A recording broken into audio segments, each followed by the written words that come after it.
O texto que vou ler a seguir é uma obra de ficção, mas que representa o anseio da grande maioria do povo brasileiro.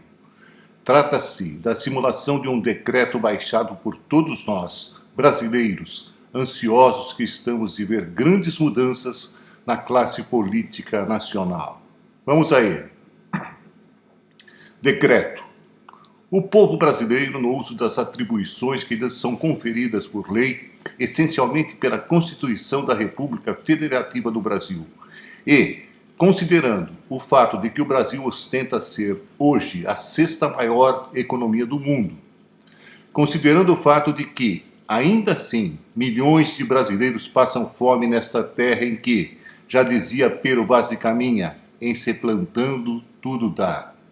Considerando o fato de ser excessivamente grande o número de analfabetos no país, em que pese a sua tão propalada riqueza.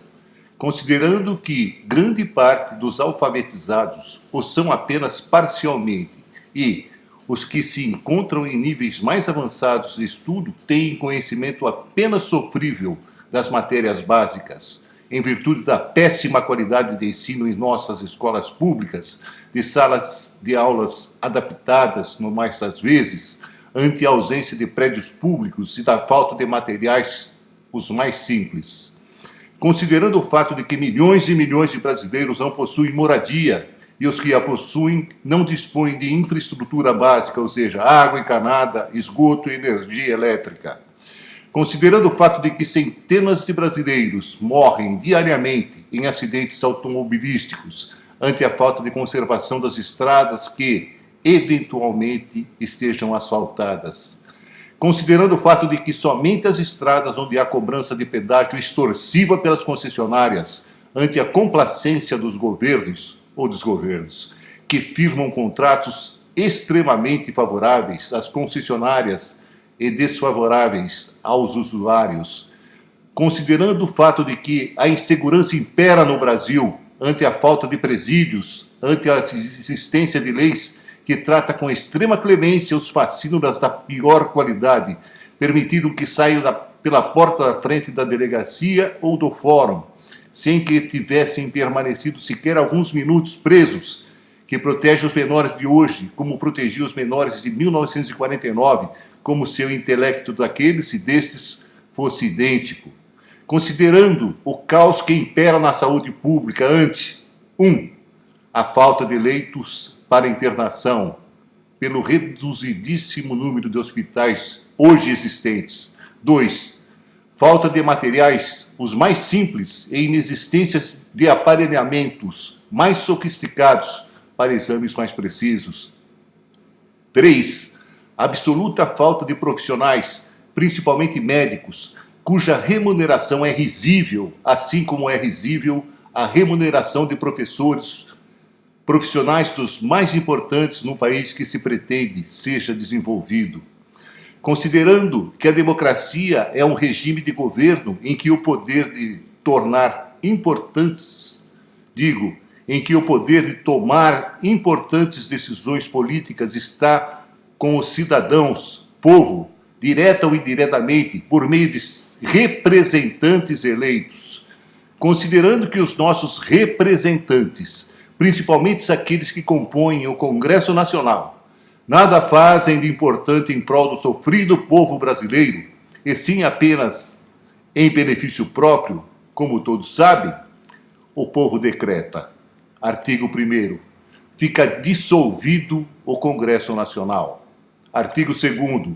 Os ministros do Supremo Tribunal Federal ficarão responsáveis pela indicação de representantes de cada Estado, em número compatível com seu número de habitantes para comporem a Câmara e o Senado nacionais.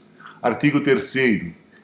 Esses representantes deverão ter reputação ilibada, isto é, pura, sem manchas, incorrupta, e reconhecida capacidade intelectual, e permanecerão no cargo durante período absolutamente necessário para promoverem as reformas de que o país necessita.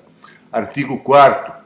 Trabalharão de segunda a sexta-feira, 48 horas semanais, sob o regime da CLT, porém com remuneração compatível com a importância do cargo que estarão exercendo, sem os inexplicáveis e irresponsáveis excessos que beneficiam os nossos atuais, aspas, representantes, fecha aspas.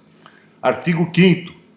Uma vez realizadas as reformas estruturais imperiosas, principalmente no que diz respeito ao pagamento pelo povo brasileiro de impostos condignos e usufruindo ele de seus direitos essenciais, tais como saneamento básico em todas as regiões do país, saúde, segurança pública e estradas condizentes com suas necessidades, além de leis penais severas que efetivamente sirvam para o seu fim, a serem integralmente cumpridas pelos infratores e em estando os brasileiros capacitados intelectualmente para a escolha de seus representantes, sob a égide de lei eleitoral elaborada de forma justa, sem que seja dada oportunidade a privilégios, voltará o povo brasileiro a ter o direito de escolha de seus representantes, agora de forma criteriosa e sem dar aso a que politiqueiros desavergonhados, corruptos,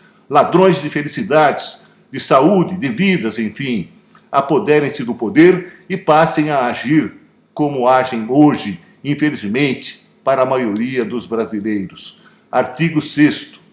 Este decreto entra em vigor na data da sua publicação e deverá ser publicado no prazo máximo de 3 dias úteis. Registre-se, publique-se, cumpra-se. Autoria: Roberto Martins Segala. Deverá ser assinado por todos os brasileiros que lutam por uma reforma total e que desejam fazer do Brasil um país com legítimos representantes do povo. Boa noite.